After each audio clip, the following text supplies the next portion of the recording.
नमो महावदन्याय कृष्णप्रेमप्रदायते कृष्णाय कृष्णचैतन्य नाम्ने गौरतिसे नमो। अङ्गस्य मलिमच्छटाभिरभितो वन्दी कृतेन्दीवरम् जड्डञ्जागुडरचि संविदधतं पट्टं वरस्य बृन्दारण्यविलासीनं हृदिलसद्धमाभिदामोदरं श्रीराधास्कन्दनिवेशितोज्ज्वलभुजं हेम श्रीराधा दामोदरम्। ॐ नमः भगवते वासुदेवाय। श्रुतिछन्दोगक्खवदति परमं ब्रह्मपूरकं श्रुतिर्वैकुण्ठं वदति लीलजद्विष्णुसदनं सितद्दीपञ्चन्यविरलरसिकोऽयं व्रजवनं श्रीनवद्वीपं वन्दे परमसुखदं तं श्रीविदितम्। श्रीमायापुरं वन्दे परमसुखदं तं श्रीविदितम्। श्रीकृष्णचैतन्य प्रभुनित्यानन्द श्री अद्वैत गदाधर शिवासादि गौरभक्तवृन्द। हरे कृष्णा कृष्ण कृष्ण हरे हरे, हरे राम राम राम हरे हरे। श्री गुरुदेव जय प्रभुपाद, जय राधा दामोदर, जय गौरसुंदर, जय श्री राम।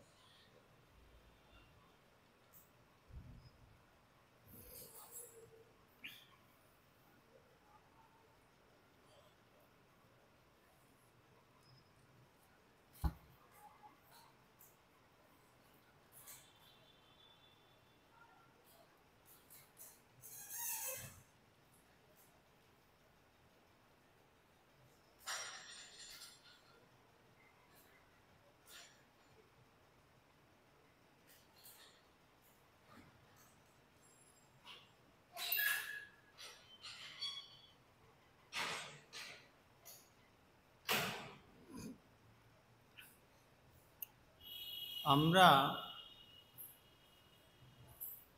বিগত পরশু আস্বাদন করেছিলাম শ্রীমদ্ ভাগবতম দশম স্কন্ধের ত্রয়োবিংশ অধ্যায়ের 29 সংখ্যক শ্লোকে। 29 অর্থাৎ 29 সংখ্যক শ্লোকে আমরা আস্বাদন করেছিলাম যে শ্রী ভগবান ব্রজেন্দ্র নন্দন সর্বাবতারী লীলা পুরুষোত্তম श्री गोविंद श्री बलराम के माध्यम करे जखन विप्रपत्नीगणेर निकट अन्न प्रार्थना करेছিলেন, अन्न प्रार्थना करार संगे संगे तारा बोललेन जे आमरा शुधु अन्न दान करब ना,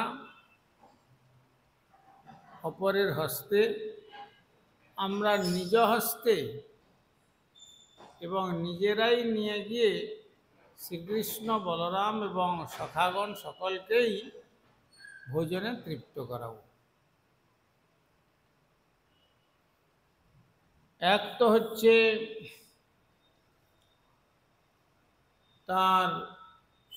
তাদের পতিগণ শ্রীকৃষ্ণ এবং বলরামের প্রার্থনাকে উপেক্ষা করেছিলেন। পুনরায় শ্রীকৃষ্ণের একান্ত ইচ্ছাতে সখাগণ গিয়ে বিপ্রপত্নীগণের নিকট সেই সন্দেশ জানিয়েছিলেন। তখন তারা সেবার উপকরণ সঙ্গে নিয়ে ভাবাবেশে শ্রীকৃষ্ণ বলরাম সখাগণ যেখানে গোচারণ করছেন সেই স্থানে উপস্থিত হয়েছেন। উপস্থিত হওয়ার ফলে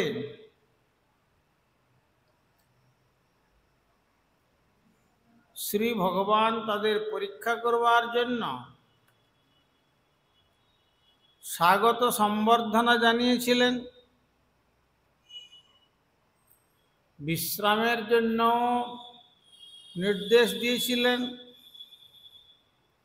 এবং বলেছিলেন যে তোমরা যে এসেছ, তোমাদের জন্য আমি কি সেবা করতে পারি,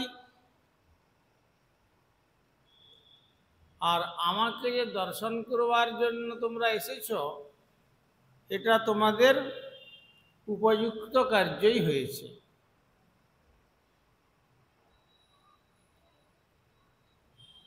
আর যারা নিজেদের প্রকৃত স্বার্থ দর্শন করতে পারেন তারা নিঃসন্দেহে প্রত্যক্ষভাবে আমার প্রতি অহৈতুকী এবং অপ্রতিহতা ভক্তি সম্পাদন করেন। কারণ আমি আত্মার অত্যন্ত প্রিয়।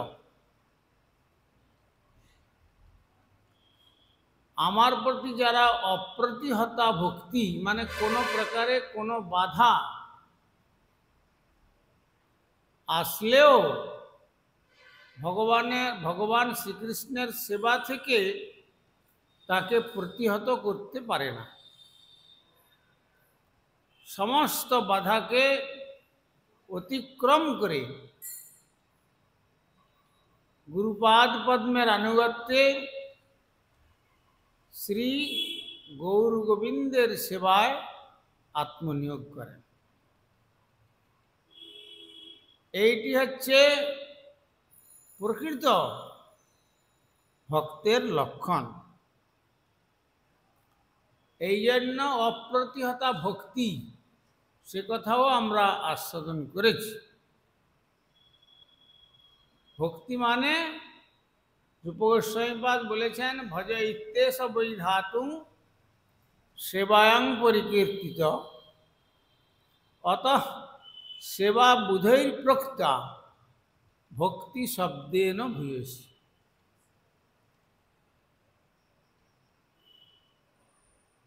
ভজ ধাতু থেকে সেবা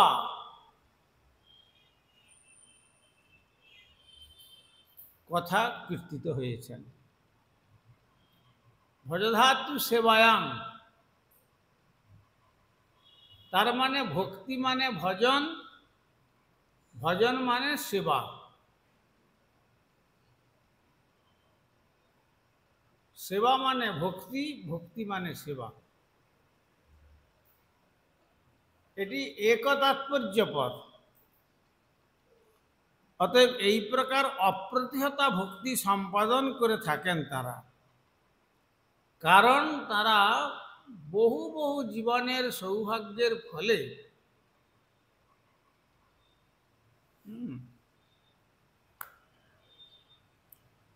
আমি যে আত্মার অত্যন্ত প্রিয়, অর্থাৎ সমস্ত জীবের অত্যন্ত প্রিয়, এইটি তারা উপলব্ধি করতে পারেন।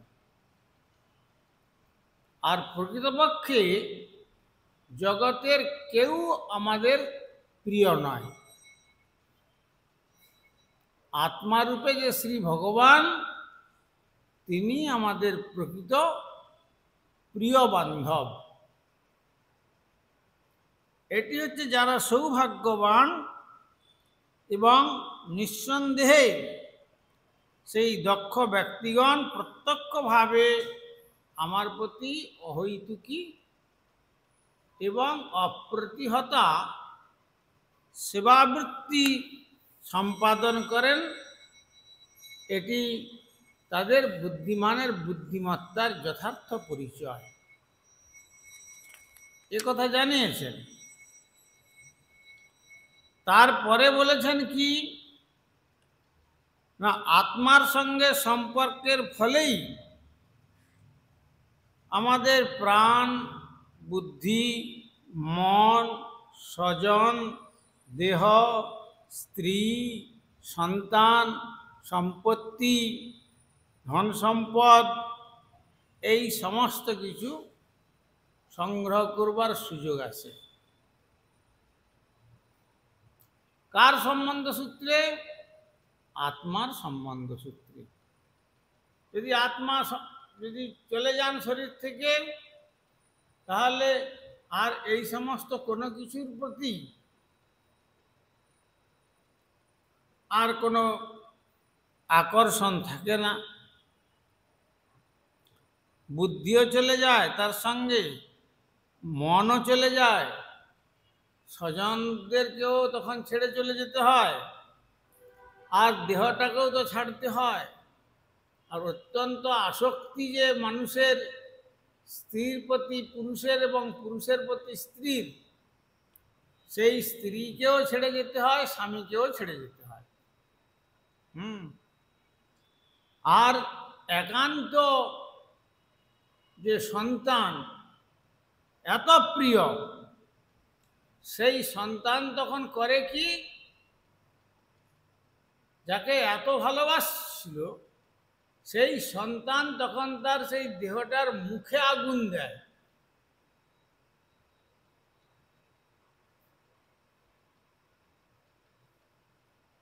এত প্রিয় সন্তান, আত্মা যে মুহূর্তে চলে গেলেন, তারপরে কিছু কৃতকার্য করার পর যখন শ্মশানে নিয়ে যাওয়া হয়, তখন সন্তানই সেই পিতার মুখে আগুন দিয়ে তাকে পুড়িয়ে শেষ করে দিয়ে আসে।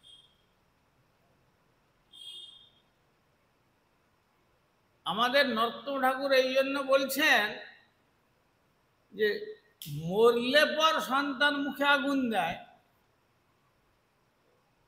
নরোত্তম ঠাকুর বললেন যে মোর নিতাই যেবা নাহি মানে, অনল ভেজাই তার মাছ মুখখানে। যারা শ্রী ভগবান নিত্যানন্দ প্রভুকে মানে না, বলছেন তার মুখের এক ধারে নয়, একবার মাঝ মুখে তার আগুন দিয়ে দেবেন বলছেন। প্রজ্বলিত আগুন নিয়ে জীবন্ত অবস্থায় তার মুখে দিয়ে দেবেন।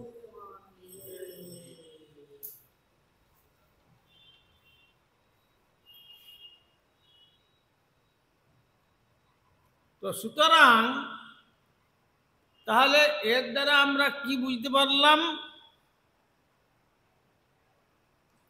এর দ্বারা শ্রী ভগবান বললেন তাহলে সর্বাপেক্ষা প্রিয় হচ্ছেন আত্মা, যিনি আমাদের হৃদয়ের মধ্যে অবস্থান করছেন। সেই আত্মার স্থানটি হলো হৃদয়ে।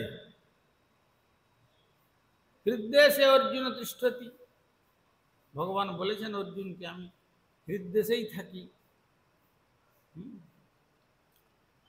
অতএব কাহারও নিজের আত্মার চেয়ে আর কি বস্তু সম্ভবত অধিক প্রিয় হতে পারে?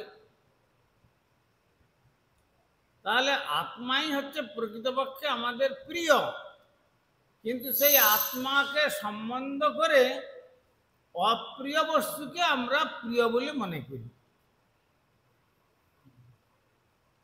এইটা হচ্ছে আমাদের অবিদ্যাগ্রস্ত দশা, মায়িক দশা, মোহগ্রস্ত দশা। মম মাতা মম পিতা মমঞ্চ গৃহিণী গৃহম এবং বিধ মমত্বং য সমোহ পরিকীর্তিত। এইটাই হলো মোহ, মোহাচ্ছন্ন দশা। আমার মাতা, আমার পিতা, আমার বন্ধু, আমার ভ্রাতা, আমার ভগ্নী, হ্যাঁ, পত্নী, পুত্র, কন্যা, স্বজন, এ সবটাই হচ্ছে মোহ, মিথ্যা মোহগ্রস্ত দশা।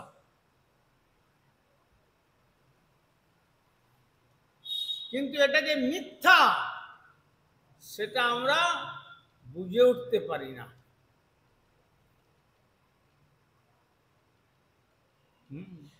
এটাকে সত্য বলে ভ্রম হয়। বলে মিথ্যা বস্তুটাকে, অনিত্য বস্তুটাকে সত্য বলে কি করে ভ্রম হয়?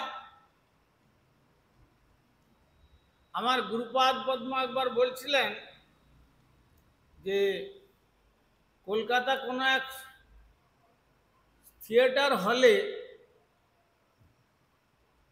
নীল নীল অত্যাচার বলে কিছু ছিল।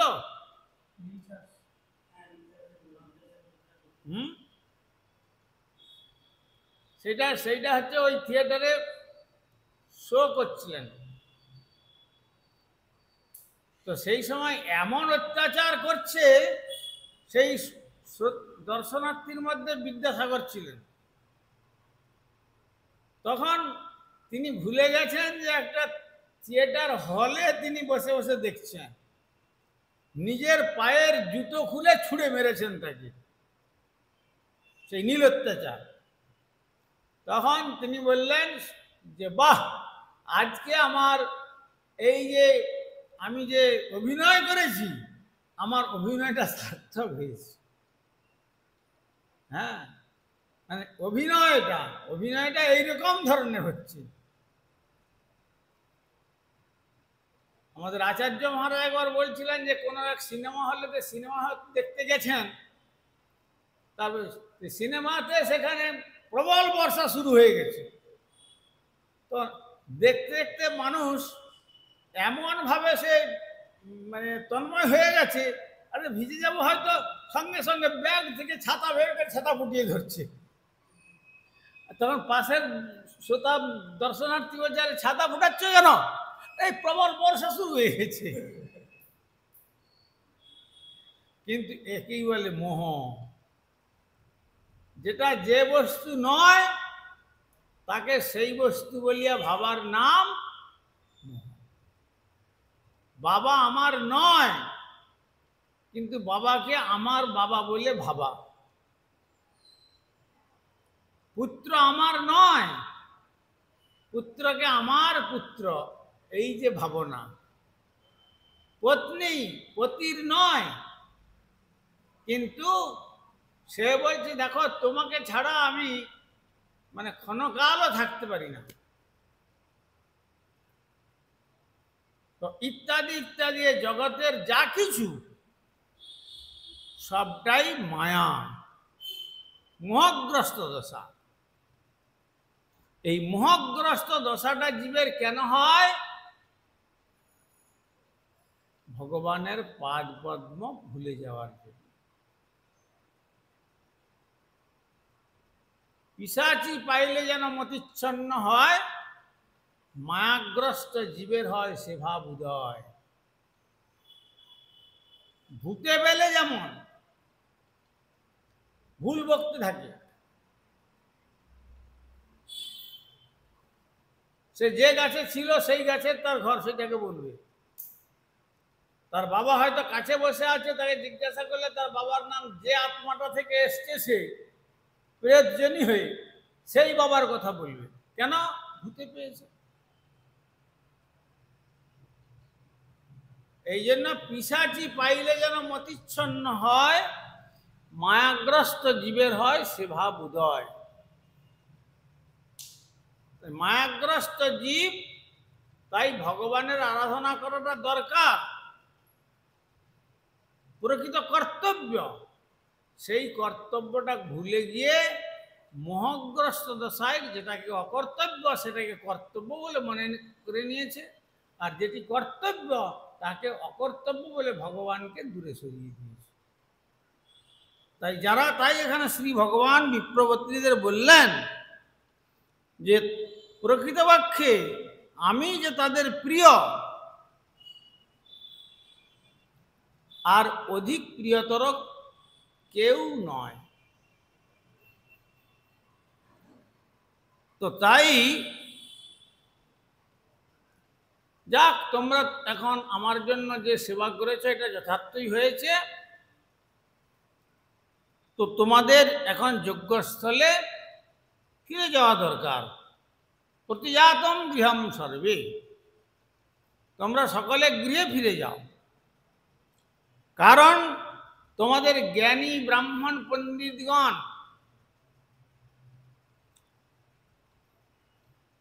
গৃহস্থ এবং তাদের নিজ নিজ যজ্ঞ সমাপ্তির জন্য তখন তোমাদের প্রয়োজন।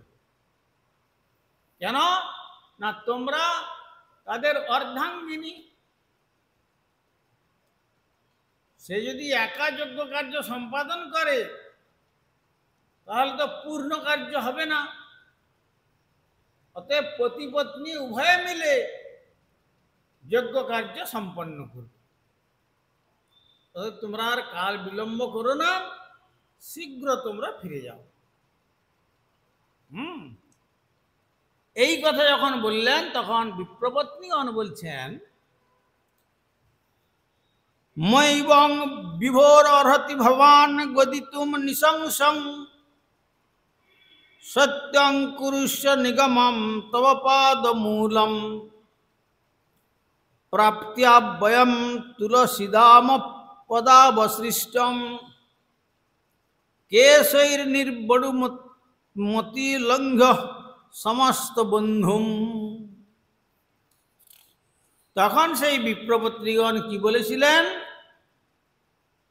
শ্রী ভগবানের কথা শুনে বিপ্রপত্নীগণ বলেছিলেন, হে সর্বশক্তিমান, অনুগ্রহ করে মানে দয়া করে এরূপ নিষ্ঠুর বাক্য আমাদের বলবেন।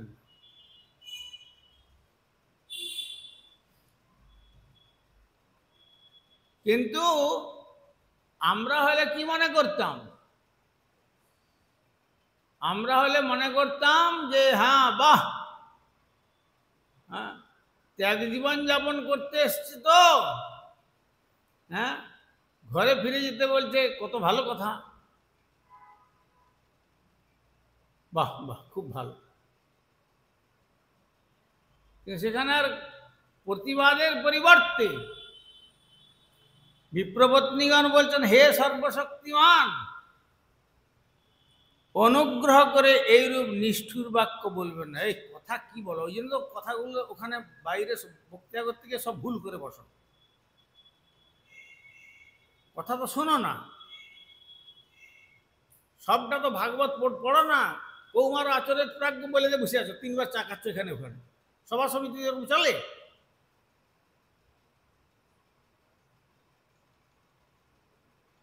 এখানে আমি কথা বলছি, ওখানে অনেক কথা বলছো কেন?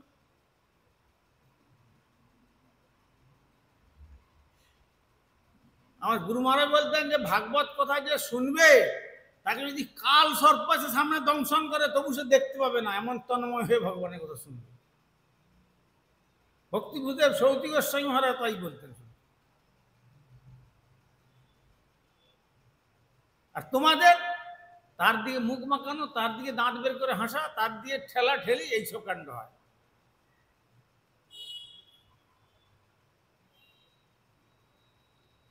যদি শুনতে ভালো না লাগে উঠে যাও ওখান থেকে।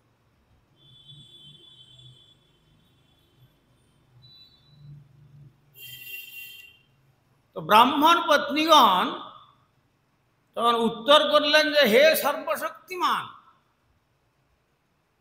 দয়া করে এইরূপ নিষ্ঠুর বাক্য আমাদের প্রতি বলবেন। ভগবান যেখানে নিষ্ঠুর বাক্য বলছেন, ভগবান তো বললেন যে তোমরা প্রতিজাতম গৃহং সর্বে, তোমরা ভালো করেছো, এসেছো, এখানে সেবা হলো, তো এবার তোমরা ঘরে ফিরে যাও। তারা যজ্ঞ কার্য করছেন, তাদের যজ্ঞের সহায়তা করো। কিন্তু না, প্রকৃতপক্ষে তারা তো স্বামী নন।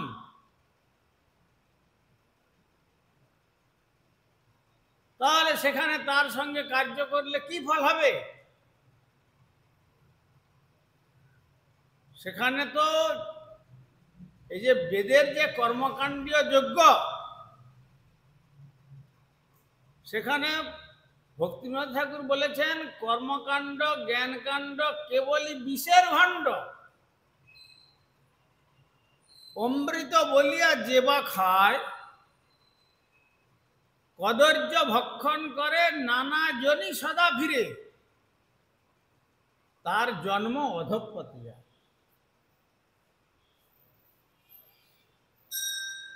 এই কর্মকাণ্ড এবং জ্ঞানকাণ্ডকে বলেছেন যে কেবলমাত্র বিষের ভাণ্ড, এর মধ্যে অমৃত বলে কিছু নাই।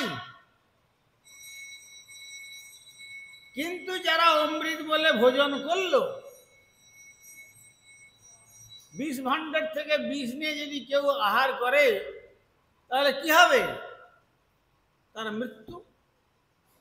এখানে মৃত্যু বলতে কি বোঝাতে যাচ্ছেন? অধঃপতন। এই যে এত সুন্দর নরতনু আমরা পেয়েছিলাম, ভগবত ভজনের অনুকূল দেহ, কিন্তু এর পরিবর্তে আবার পশু বা কৃমি কীট এইসব জন্তু জানোয়ারের সেখানে গিয়ে জন্মগ্রহণ করতে হবে। আর সেই জন্মের পরিণামটা কি? 84 লক্ষ জনম ধরে আমাদের সেই ভ্রমণ চক্র, মায়ার যে সাইকেল গড়ে যে ঘুরতে হচ্ছে, কভু রাজা কহু প্রজা কহু বিপ্র শূদ্র, কভু দেব কহু দৈত্য কহু কীট ক্ষুদ্র, কভু স্বর্গে কহু মর্তে নরকে বা কভু, কভু দেব কভু দৈত্য কভু দাস। এইরূপ ব্রহ্মাণ্ড ভ্রমিতে কোন জন সাধু সঙ্গে নিজ তত্ত্ব অবগত হন। নিজের তত্ত্ব তো আমি কে, এইটাই পরিভ্রমণ করতে করতে যদি কোন প্রকৃত সাধুর সান্নিধ্যে এসে পৌঁছে যায়, তখন সে বুঝতে পারবে যে প্রকৃতপক্ষে আমি কি। সনাতন গোস্বামীপাদ হুসেন সাহেব, তিনি ছিলেন প্রাইম মিনিস্টার, তিনি জানতেন না আমি কে।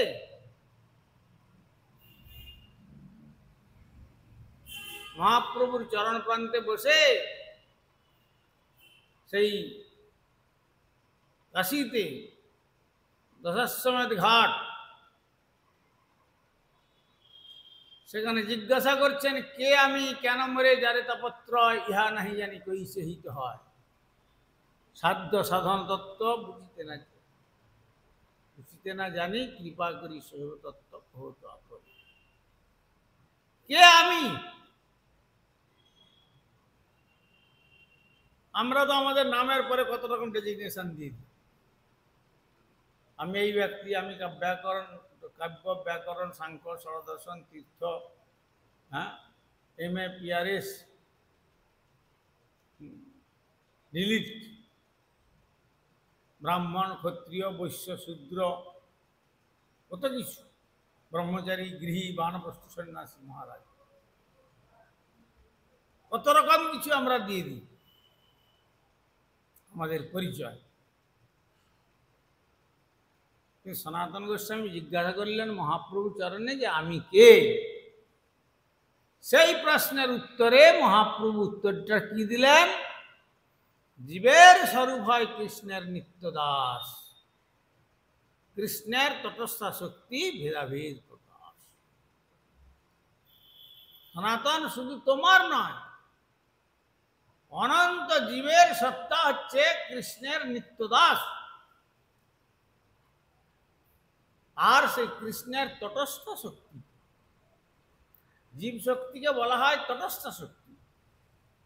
অনন্ত শক্তি শ্রী ভগবানের, তার মধ্যে 3 শক্তি প্রধান, চিৎ শক্তি, জীবশক্তি, মায়া শক্তি নাম। তার মধ্যে চিৎ শক্তি হচ্ছেন যোগমায়া, আর মায়া শক্তি হচ্ছেন মহামায়া বহিরঙ্গা, আর জীব শক্তি হচ্ছেন তটস্থা। জল এবং স্থলের যে রেখাটা, তটরেখা, কেন যখন বাতাসে সেই নদীর জল বা সমুদ্রের জল উঠে আসছে তখন রেখা কেটে ডাঙায় উঠে আসছে, আবার যখন বাতাস থাকছে না তখন সেই রেখা কেটে আবার নিচে নেমে চলে যাচ্ছে রেখা। আর এদিকে স্থলেতে মায়াদেবী সুন্দর করে নিজেকে সাজিয়ে জগতের চাকচিক্য দিয়ে বৈচিত্র্য দিয়ে সুন্দর করে পাশ হস্তে লৌহ শৃঙ্খল নিয়ে আর ভ্রুভঙ্গি নাচিয়ে সুচিক্ষণ দন্ত বিস্তার করে আহ্বান করছেন এসব। আর ওদিকে শ্রী ভগবান বলছেন, তার চিৎশক্তি বলছেন, দেখো তুমি ওদিকে তাকাবে না, যদি মঙ্গল লাভ করতে চাও তাহলে মহতের চরণে গিয়ে শরণাগত হও। ও তোমাকে আপাত মনোরম বস্তুগুলো দেখাচ্ছে, তুমি মনে করছো যে তুমি ওকে আস্বাদন করবে, ভোগ করবে, স্বয়মেব ভোক্তা। তুমি ওকে ভোগ করতে পারবে না, ও তোমাকে ভোগ করে ফেলবে। কিরকম? যেমন এই বাল্বটা জ্বলছে, এই বাল্বটাকে দূর থেকে পতঙ্গগুলো মনে করছে যে কিনা রূপ একটা আছে এর মধ্যে, এসে বারবার সেই রূপটাকে ভোগ করবার চেষ্টা করছে, কিন্তু এসে কি হচ্ছে না, আঘাত পাচ্ছে। কখনো মাথায় আঘাত পাচ্ছে, কখনো পায়ে আঘাত পাচ্ছে, কখনো ডানায় আঘাত পাচ্ছে, আঘাত পেয়ে চলে যাচ্ছে, কিন্তু আবার আসছে। আস্তে আস্তে আস্তে আস্তে শেষ পর্যন্ত পা হাতগুলো পুড়ে, ডানা ডানা পুড়ে গিয়ে শেষে ওইখানে পুড়ে নিচে পুড়ে মরে গেল। স্বয়মেব ভোক্তা এসেছিল ভোগ করতে, কিন্তু নিজে ভোগ হয়ে গেল। তেমনি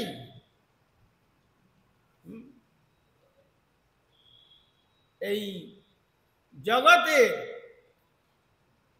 ভোগের বস্তু দর্শন করে যারা ভোগ করবার জন্য ছুটে যায় তারা ভোগ করতে পারে না, পরন্তু নিজে ভুক্ত হয়ে যায়, শেষ হয়ে যায়, এই পতঙ্গের মতো।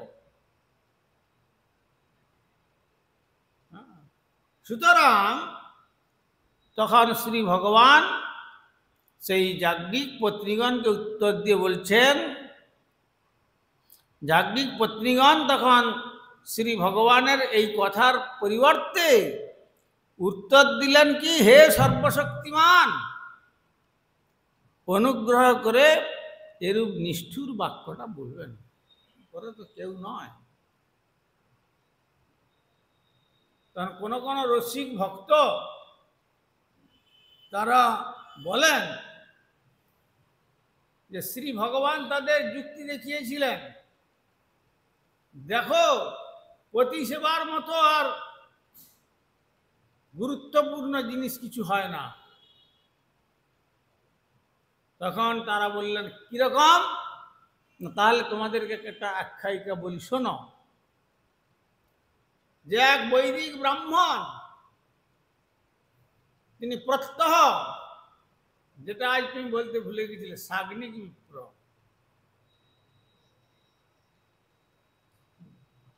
ব্রাহ্মণানাং সহস্রেব সত্রযাজী, সত্রযাজী মানে সাগ্নিক বিপ্র, প্রত্যহ যজ্ঞ কার্য বিষ্ণুর উদ্দেশ্যে যজ্ঞ না করে যিনি জলগ্রহণ করেন না।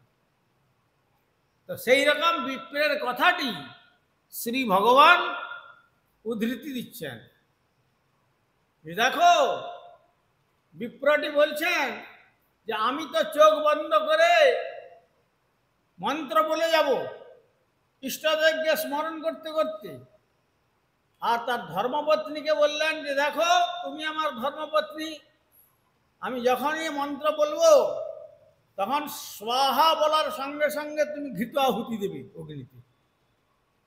বলে হ্যাঁ তাই করব। কে বলছেন? শ্রীকৃষ্ণ বলছেন,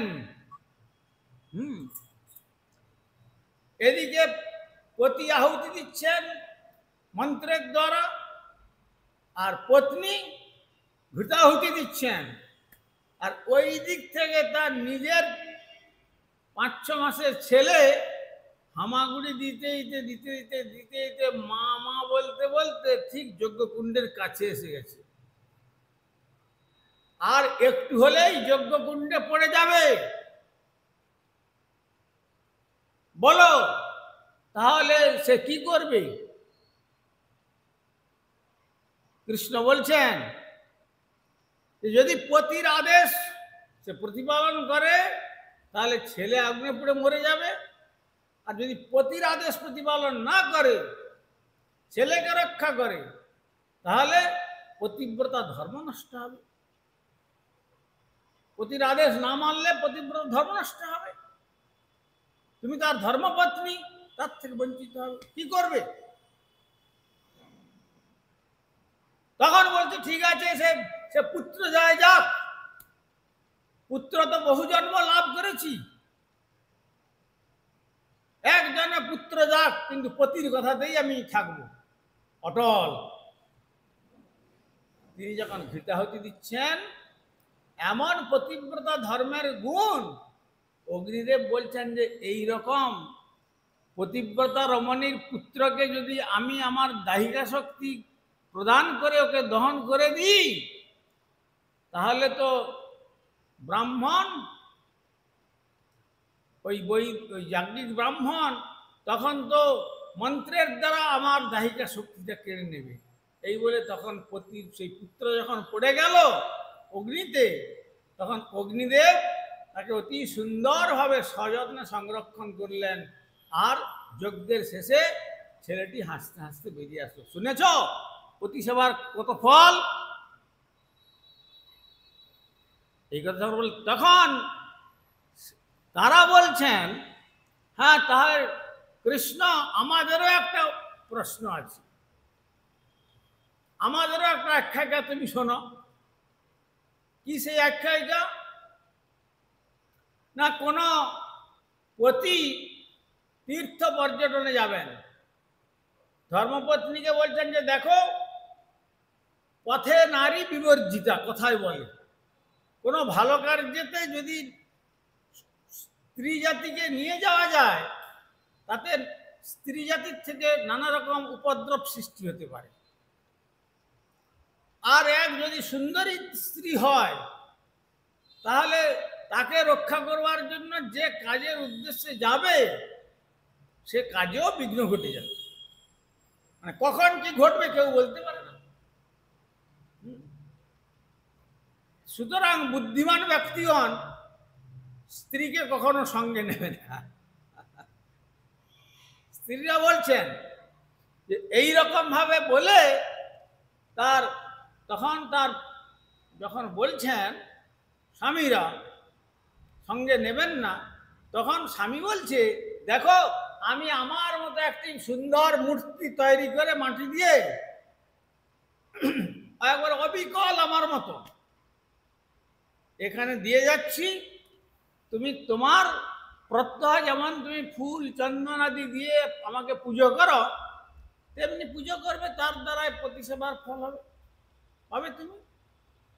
এই বলে একটি স্বামী তার নিজের মূর্তিকে গড়ে কারিগর দিয়ে সুন্দর করে বলে তুমি এরই সেবা করো। আদেশ হয়ে গেছে। দীর্ঘদিন তীর্থ পর্যটন করে এদিকে স্ত্রী সেই মাটির মূর্তির রূপী পতির সেবা করছেন পুষ্প চন্দনাদি দিয়ে, আর সেই সময়ে মূল পতি তীর্থ পর্যটন করে ফিরে এসে কড়া নাড়ছে, ওগো দরজা খোলো, আমি এসছি তীর্থ দর্শন করে। বলো কৃষ্ণ, তাহলে সে মেয়েটি কি করবে? তখন কৃষ্ণ বলছেন যে তাহলে ওই যে আগের যে মাটির পতি তার সেবা বাদ দিয়ে নিজের যে পতি এসছে তার জন্য দরজা খুলে তাকে ভিতরে নিয়ে গিয়ে স্বাগত সম্বর্ধনা জানাবে, তার সেবা শুশ্রূষা করবে। তখন এরা বলছেন যে আমরা তো সেই কার্যই করছি এতক্ষণ। কি কার্য? এরা তো রক্ত মাংসের শরীর, পাঞ্চভৌতিক শরীর রূপী পতি এসছে, এ তো মাটির মূর্তি স্বরূপ। এদের কি মূল্য আছে? ঠাকুর তুমি তো পরমপতি, পতিং পতিনাং তৎপতিনাং তো সর্বেষাং পতিনাং পতি, পতিগণের পতি, তাদের পতি এবং সমস্ত জীবের সকলের পতি, রক্ষক পালক। অতএব তোমার সেবার জন্য আমরা এসছি, আর তুমি বলছি কিনা প্রতিজাতম গৃহং সর্বে। তখন কৃষ্ণ বলছেন আমি তোমাদের কাছে হেরে গেলাম, তোমরা যেটা বলছো সেটাই ঠিক। কথাটা বুঝতে পেরেছ? তো সুতরাং সেই জন্য এখানে ব্রাহ্মণ পত্নীগণ উত্তর দিয়ে বললেন, হে সর্বশক্তিমান, অনুগ্রহ করে এরূপ নিষ্ঠুর বাক্য বলবেন না। এই পাঞ্চভৌতিক মাটির স্বামী, এর সেবার থেকে আমরা আমাদের প্রকৃত স্বামীর কাছে এসে, স্বামী মানে পদ্ধাতু রক্ষণে পালনার্থী, যিনি অনন্ত বিশ্ব ব্রহ্মাণ্ডকে রক্ষণ করছেন, পালন করছেন, সমস্ত কিছু মালিককে ভগবান শ্রীকৃষ্ণ। তো তাই তো তোমার সেবার জন্য আমরা সেবার উপকরণ নিয়ে এসেছি। সুতরাং এইটাই তো আমাদের কার্য। তুমি আমাদের গৃহে ফিরে যেতে বলছো কেন? সেই জন্য এখানে বলছেন, ঠাকুর তুমি আমাদের প্রতি এইরূপ নিষ্ঠুর বাক্য বলে আমাদের অন্তরের, আমাদের সরল অন্তঃকরণে আর ব্যথা প্রদান করো না, এই উক্তি প্রদান করছিলেন। বঞ্চাকল্পতরুভ্যশ্চ কৃপা সিন্ধুভ্যেবচ পরিদানং পাবনেভ্যো বৈষ্ণবেভ্যো নমঃ। হরিহরয়ে নম কৃষ্ণ যাদবায় নম, হরিহরয়ে নম কৃষ্ণ হর যাদবায় মাধবায় কেশবায় নম। গোপাল গোবিন্দ রাম শ্রী মধুসূদন, গোপাল আর গিরিধারী গোপীনাথ মদন মোহন, শ্রী চৈতন্য নিত্যানন্দ শ্রী অদ্বৈত সীতা, হরি গুরু বৈষ্ণব ভাগবত গীতা, হরি গুরু বৈষ্ণব শ্রী রূপ সনাতন ভট্ট রঘুনাথ, শ্রী রূপ সনাতন শ্রীজীব গোপাল ভট্ট দাস রঘুনাথ, শ্রীজীব গোপাল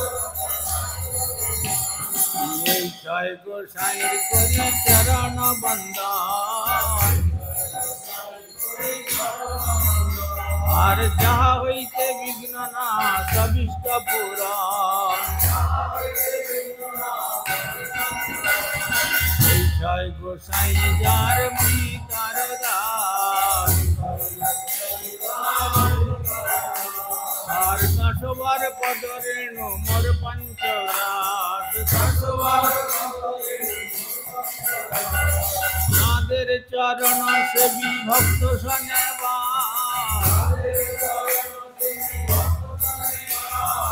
জনমে জনমে হয় এই অভিলাষ,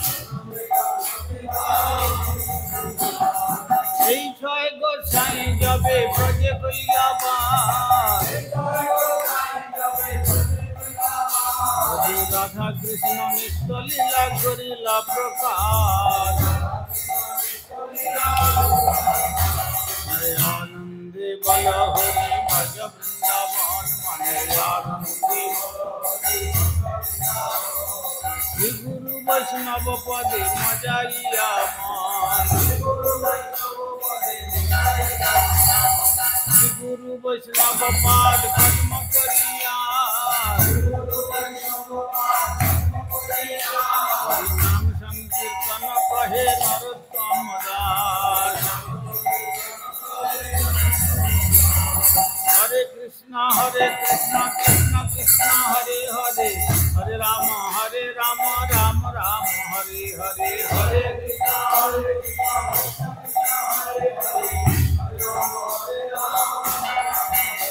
জয় গৌর হরি বল, হরি বল, হরি বল, হরি বল।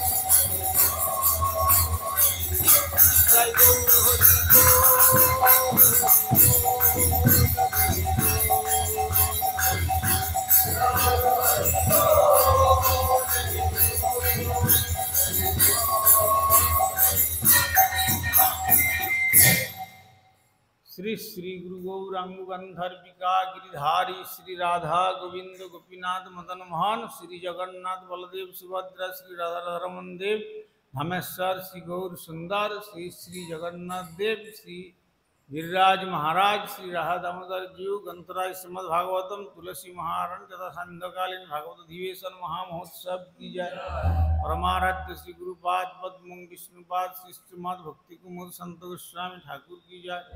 जगत गुरु सरस्वती गोस्वामी प्रभुपाद की जय। सपार्षद सुचिनंदन श्री गौर सुंदर की जय। सपार्षद श्रील प्रभुपाद की जय। रूपानुग गुरुवर्ग की जय। ग्रंथराज श्रीमद भागवतम की जय। श्रोता भक्त वृंद की जय। श्री श्री निताई गौर प्रेमानंदे हरि हरि बोल।